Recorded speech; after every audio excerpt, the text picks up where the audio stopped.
Salut les Sagittaires et bienvenue sur ma chaîne. Alors je suis très heureuse de vous retrouver pour faire votre guidance sentimentale pour la dernière quinzaine du mois d'août.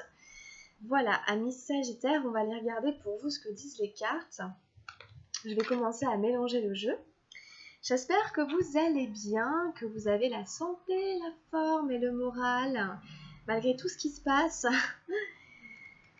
dans nos vies avec ce coronavirus et tout ce que ça engendre. Et puis tout le reste, hein, il y a beaucoup de choses dans le monde, partout en ce moment. Bon, à part ça, sinon, j'espère que vous avez passé un bel été et que vous allez en profiter jusqu'au bout. Et puis, bienvenue à tous les nouveaux abonnés. Bienvenue les abonnés, merci beaucoup d'être là, merci de vous être abonnés. Merci d'être avec moi et je suis ravie parce qu'on commence à être un bon petit nombre. Et vraiment, ça me fait vraiment chaud au cœur, très plaisir. Donc vraiment, voilà, c'est assez inattendu, donc voilà. Alors, pour votre vie sentimentale, on va aller regarder quelles sont les énergies pour vous, les Sagittaires. Alors, où en est la relation? Première carte, où en est votre vie amoureuse? Où en est la relation? Où en est la relation?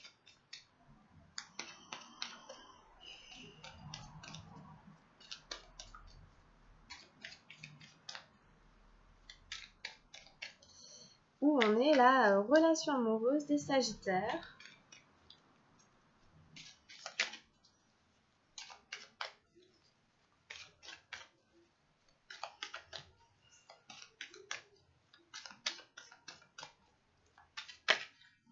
Hop, voilà. Alors, je vous baisse la caméra. Alors ensuite, pour vos énergies à vous dans votre vie amoureuse. Vos énergies à vous dans votre vie amoureuse. Quelles sont-elles?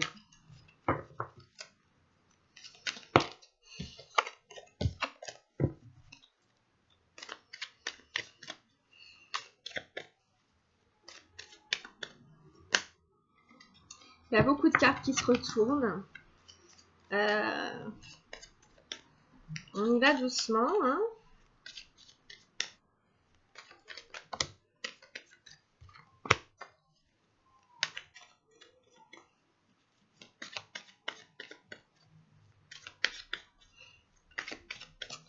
Ensuite, on en prend encore deux.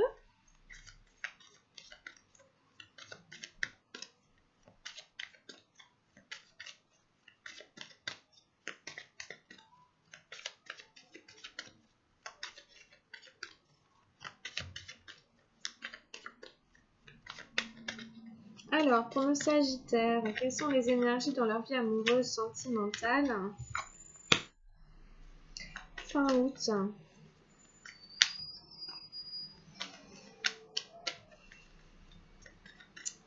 Les énergies amoureuses sentimentales du Sagittaire fin août. Hop. Voilà, on va faire comme ça. Ensuite, on va aller regarder les énergies de votre partenaire.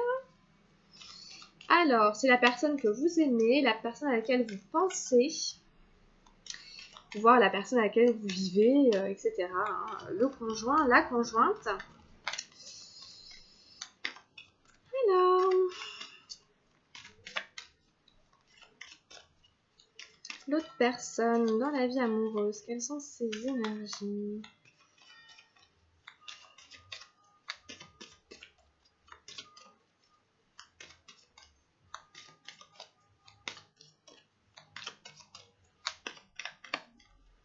Donc il nous faut 3 cartes hein, pour les énergies d'autres personnes.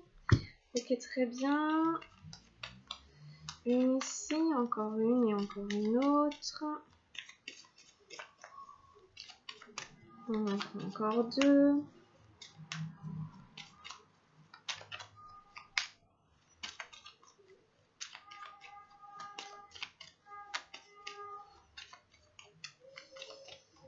Alors, les énergies de l'autre personne ici. Alors, attention klaxon. Comme je disais sur votre guide en général, hein, je ne peux rien faire. J'habite sur un boulevard et c'est toujours très bruyant un boulevard. Hein. Qu'est-ce que vous voulez que je vous dise? Je ne vais pas fermer les fenêtres, les volets, c'est pas possible. Je vais étouffer. Il fait une chaleur pas possible ici. Donc on doit composer avec. Donc pour l'instant, tant que je suis là, je ne peux pas faire les tirages ailleurs. Voilà, on est obligé de composer un peu avec. Je suis désolée, hein, je m'excuse. Bon voilà, c'est la vie pour l'instant. Alors, qu'est-ce qu'on a en carte de direction? En carte de direction, la direction que va prendre la relation, on peut prendre celle-là. Ok, allez, on y va pour vous les Sagittaires. On va aller tout retourner, on va aller voir ce qu'on a eu là. Ouh, on a eu l'avarice, la 4 d'arc-en-ciel. Je l'ai eu dans votre tirage général dans le mental. Qu'est-ce qui fait que vous êtes près de vos sous comme ça? Qu'est-ce qui fait que cette avarice ressort? Beaucoup. Vous êtes avare? Point d'interrogation. Est-ce que vous êtes avare en ce moment? Est-ce que vous cherchez à protéger vos biens, vos finances, votre argent? Est-ce que vous avez peur qu'on vous les vole? Est-ce que vous avez peur de vous faire voler, piller? Et comment ça se fait que ça touche comme ça votre vie sentimentale? Est-ce que vous êtes tombé dans une relation où l'autre profite de vous? Où l'autre vous vole? Vous avez l'impression qu'il ou elle pourrait vous voler? En tout cas ici, ou alors bon, ça peut aussi être d'autres cas de figure où simplement vous bossez puis l'autre travaille pas et vous avez l'impression que vous devez tout payer. Hein, et donc du coup vous retenez, vous commencez à retenir parce que c'est vous qui payez tout. Bon, bref, c'est possible, hein. En tout cas, là, ça touche la relation directement. Hein. Vous êtes là-dedans ici, donc vous regardez l'autre avec ce visage méfiant en mode mais il va me pomper tout mon fric. Attention, donc vous vous méfiez. Alors, la créativité ici, la 3 des arcanes majeures. La banalité, la 8 d'arc-en-ciel. Et le contrôle, le roi des nuages.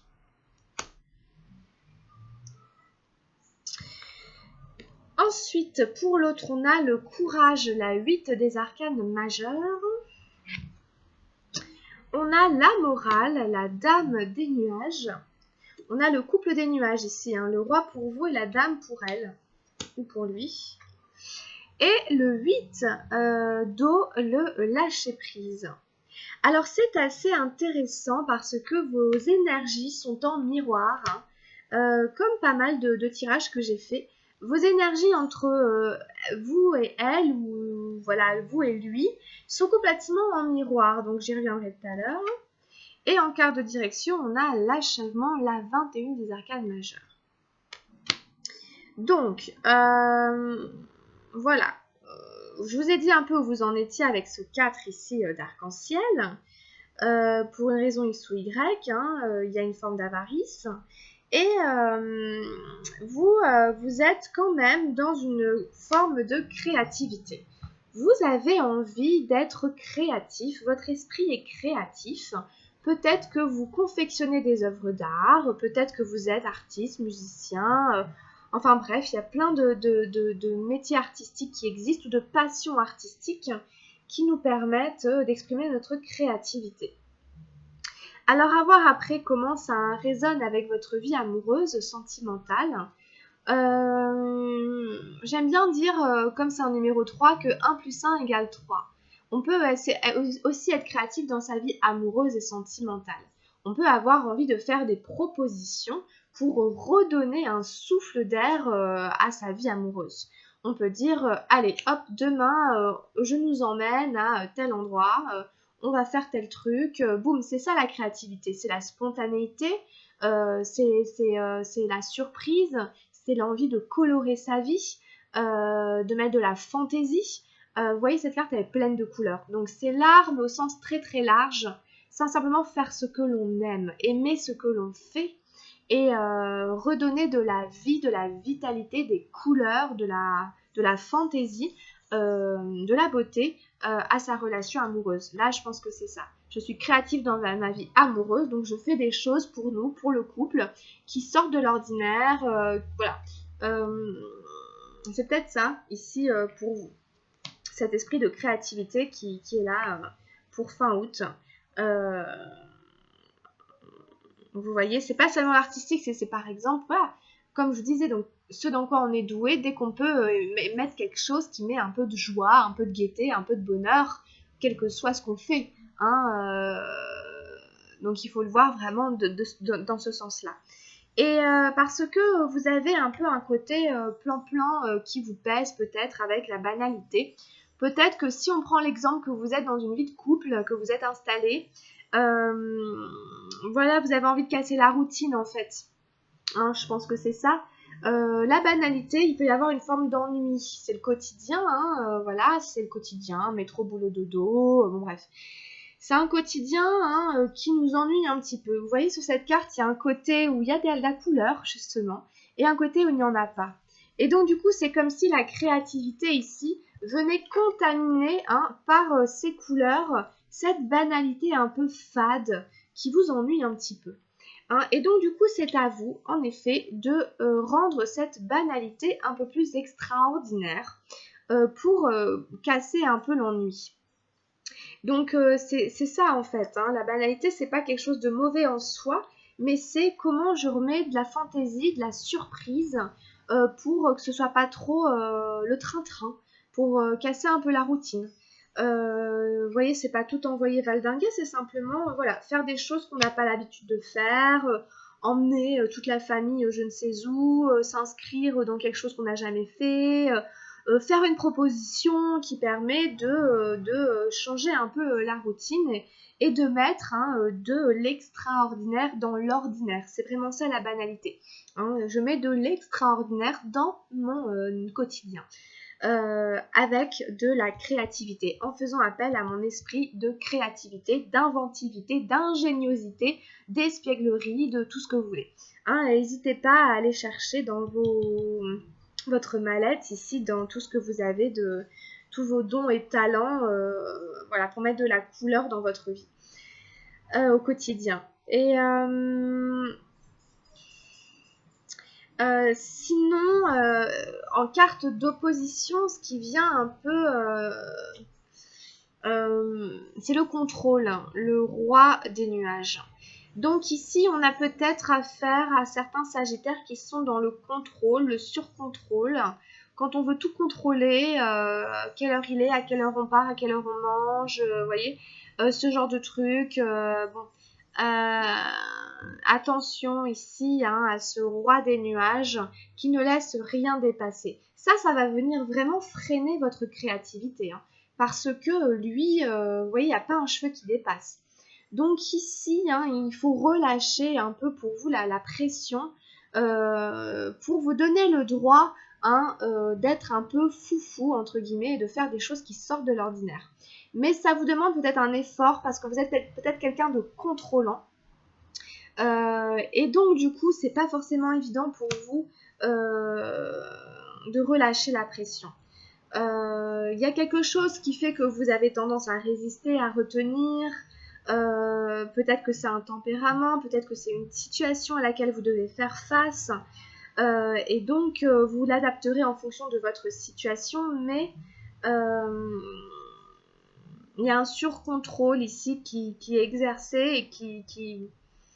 Voilà, moi je vous invite à remettre de la souplesse et de la flexibilité, hein, évidemment, hein, pour que puisse s'exprimer cette créativité d'ailleurs. Hein. Puisque c'est le contrôle qui viendra empêcher, freiner tout ça à se développer ici, tout ce dont on a parlé au début.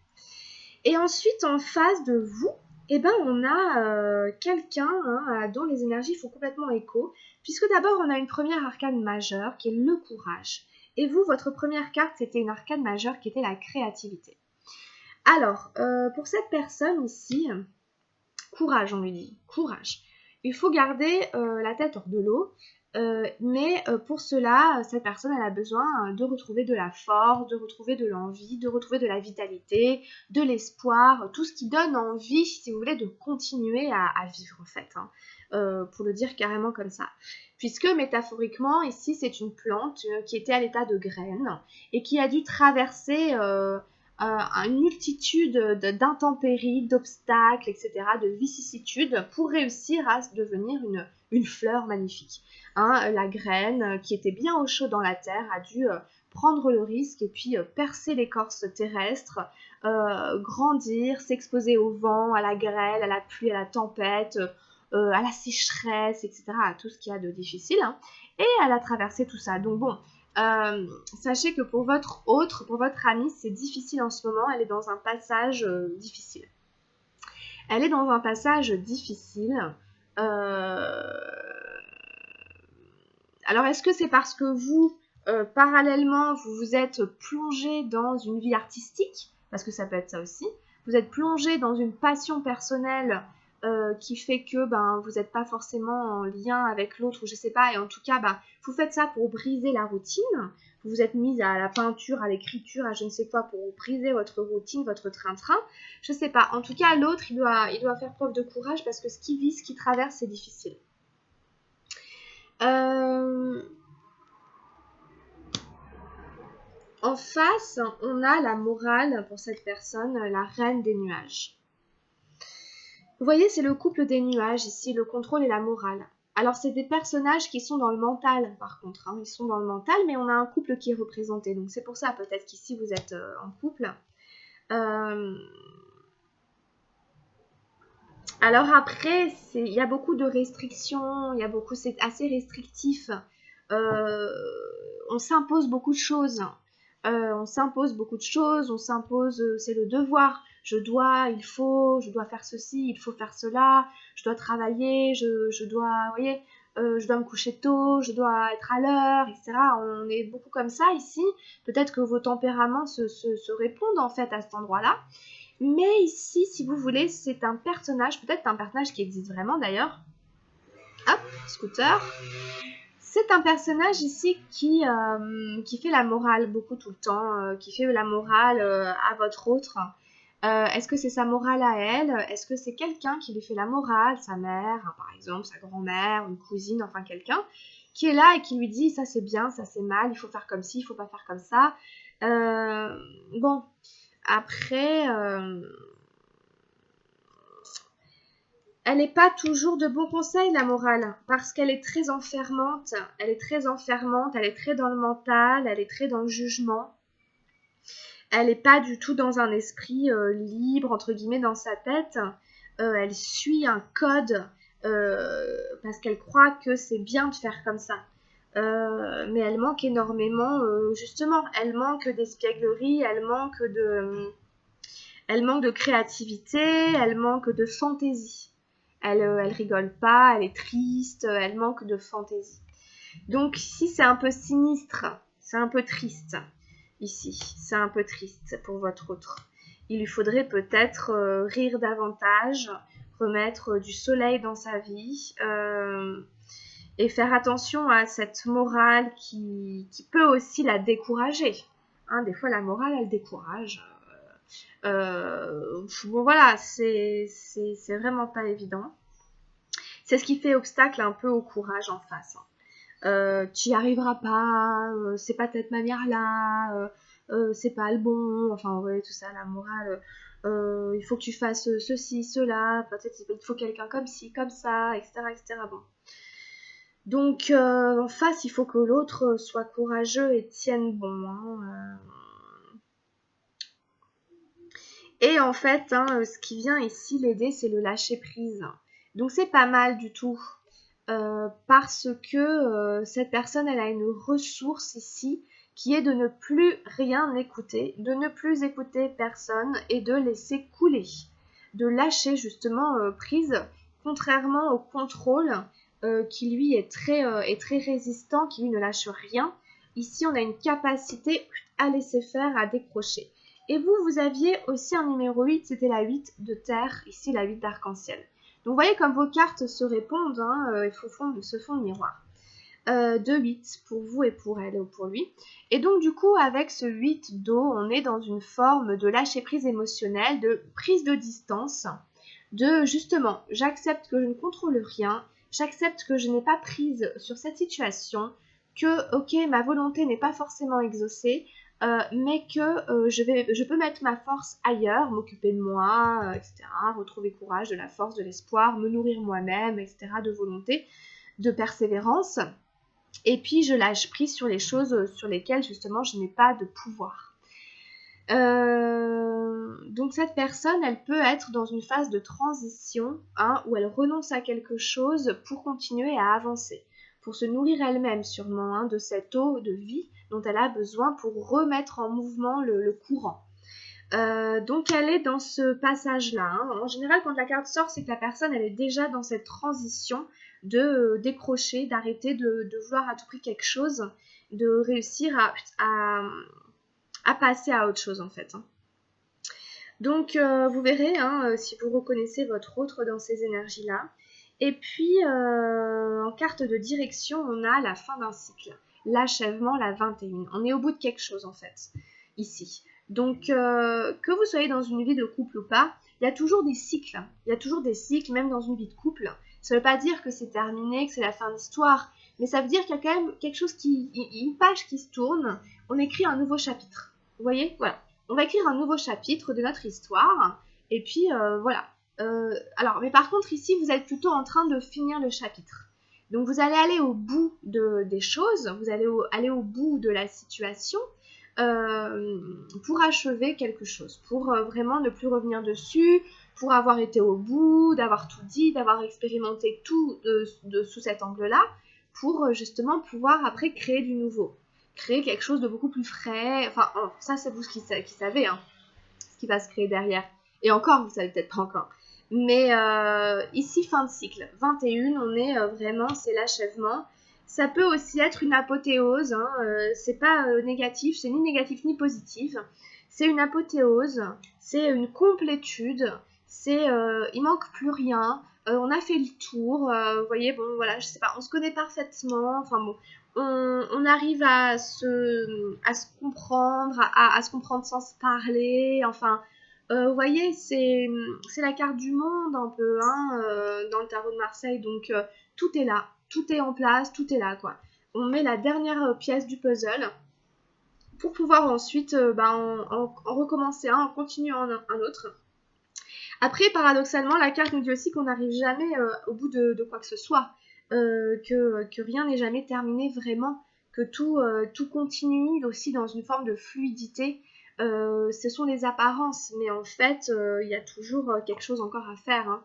C'est-à-dire qu'il y a un nouveau cycle qui arrive derrière. Donc vous verrez comment ça résonne, hein, de quoi il s'agit pour vous. Amis Sagittaire. Alors, on continue avec l'oracle de Gaïa. On prend une carte en vibration pour la vie amoureuse des Sagittaires. Sur quoi vibre ici la vie amoureuse du Sagittaire? Alors, il y a quelques autres cartes que je prends plus parce que ça fait des tirages trop longs. Et puis, j'essaie de rester quand même au maximum dans le sujet. Alors, avec l'oracle de Gaïa en vibration pour la vie amoureuse. Pour la vie amoureuse de nos amis Sagittaires.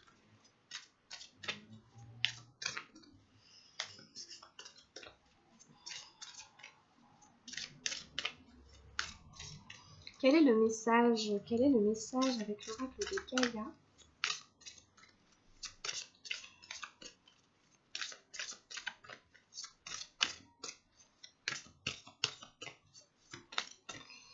Alors, je vais aller la chercher.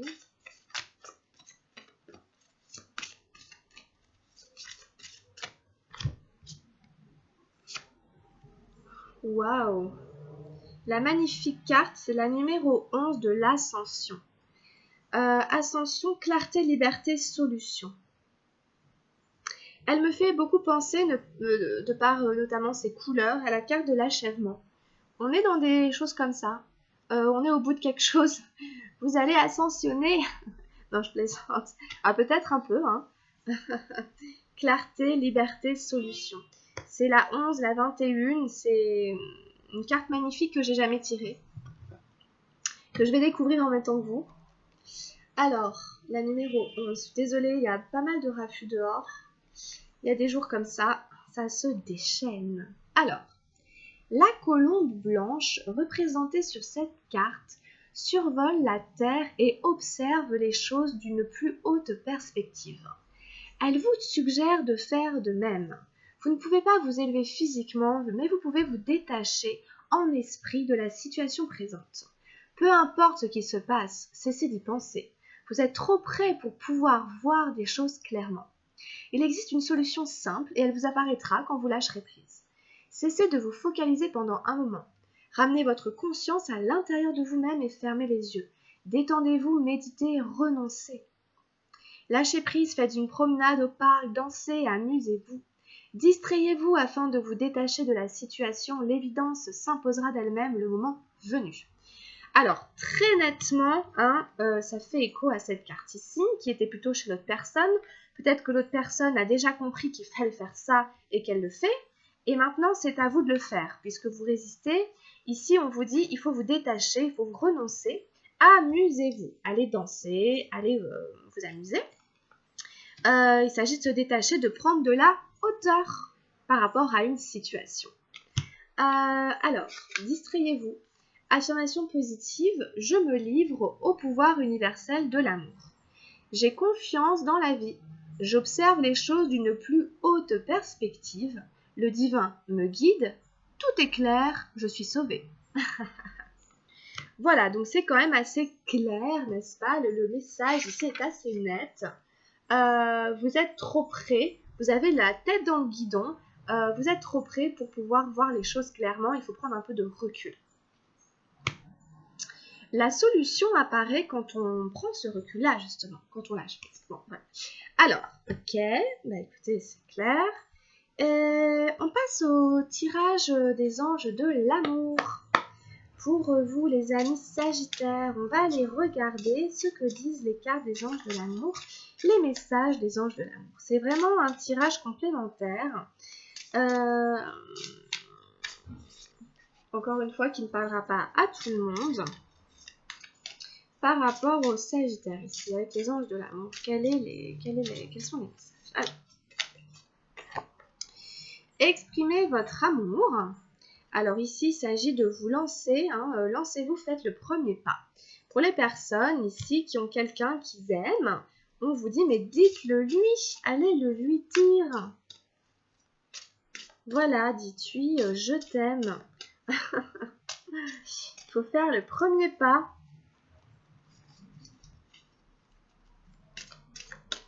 Quoi d'autre? Bon, j'en ai beaucoup trop. Pourquoi pas, bon. J'ai quand même eu l'espièglerie, donc c'est pas mal. Pour retrouver l'amour, permettez à l'esprit espiègle et enfantin qui est en vous de se manifester. Voilà, c'est un peu ce qu'on disait avec la carte de la créativité. N'hésitez pas à aller vous amuser, etc. À laisser cet esprit enfantin, votre cœur d'enfant, rire, chanter, s'amuser. C'est tout ça. Derrière, on avait eu faites un effort et traitez les problèmes familiaux. Le grand amour vaut bien le respect des étapes par lesquelles vous devez passer. C'est simplement que vous êtes en train de passer les étapes, de vivre des épreuves qui sont censées vous amener un peu plus vers l'amour véritable, le grand amour. Donc voilà, il faut encore travailler tout simplement sur soi, etc. Votre vie amoureuse tirera bénéfice du pardon que vous accorderez à vos parents. Ici, peut-être il s'agit d'aller voir aussi au niveau familial, au niveau du schéma familial, pour peut-être aller pardonner ici à des parents qui ont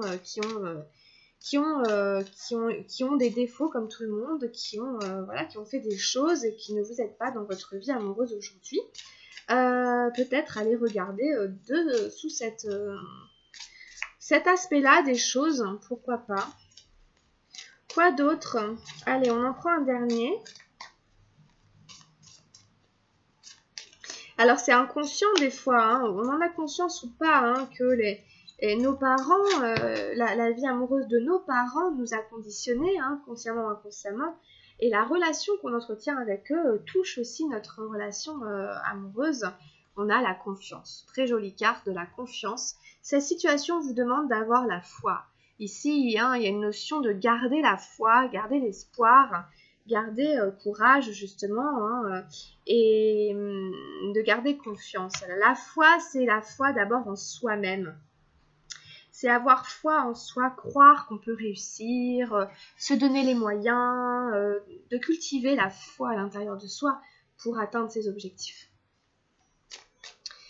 Voilà. Allez, on prend un dernier message avec les anges gardiens. On prend un dernier message avec les anges gardiens pour votre guidance sentimentale. Un petit conseil de nos anges gardiens ici. Attendez, je n'y suis pas. Un petit conseil de nos anges gardiens pour la vie sentimentale des Sagittaires. On peut prendre celle-ci. On a eu opportunité et on a eu le joyau. Alors, de merveilleuses possibilités et opportunités t'attendent. Arrête de ressasser sans cesse les erreurs du passé. Abandonne le passé avec amour, il n'y a rien à regretter. Tout est toujours parfait selon l'ordre divin. Chaque expérience t'a servi. Le passé est derrière toi, la paix est devant toi. Avance joyeusement et réalise les rêves qui te tiennent à cœur. Il y a des notions de paix parce que cette carte, je crois qu'elle ressemble un peu aussi à... Elle fait penser à une autre carte Enfin bon... Peut-être je confonds, je sais plus, mais bon. Et le joyau, chaque événement de notre vie nous offre une nouvelle opportunité d'expérimenter la puissance de l'amour. Il y a un joyau à trouver dans chaque larme. Aie confiance, nous tes anges, nous te guidons dans chaque situation. Il est temps pour toi et pour tes proches de resserrer vos liens affectifs. Aie confiance, il n'y a rien à craindre. Il y a seulement de l'amour. On vous dit vraiment de garder confiance. On vous dit que vous êtes à la fin d'un cycle, hein. Mais qu'il y a des possibilités, il y a des opportunités ici qui vont s'ouvrir, qui sont ouvertes. Hein, et donc du coup, il s'agit ici de laisser le passé derrière soi, quel qu'il soit, hein, de ne pas s'en vouloir, de ne pas ressasser les erreurs du passé, pour pouvoir lâcher prise et vous servir de chaque expérience, hein, et vous dire que tout est ok, quoi. Hein, maintenant, il s'agit d'avancer, quoi. Voilà, voilà pour vous les amis Sagittaires. J'espère que cette guidance vous aura plu et puis surtout qu'elle saura vous aider, vous accompagner dans votre vie sentimentale pour la dernière quinzaine du mois d'août. Voilà, n'hésitez pas à la liker si elle vous a plu, puis à vous abonner hein, si ça n'est pas déjà fait. Voilà, on a fini. Hein. Si jamais ça ne vous a pas parlé, peut-être allez jeter un œil à la guidance sentimentale de votre signe ascendant et peut-être même de votre signe lunaire. Si vous le connaissez, ça peut aussi vous donner des petites infos. Merci beaucoup de m'avoir suivi. On se retrouvera en septembre pour la suite des guidances. Prenez bien soin de vous. Je vous embrasse très très fort. À très vite. Bye bye.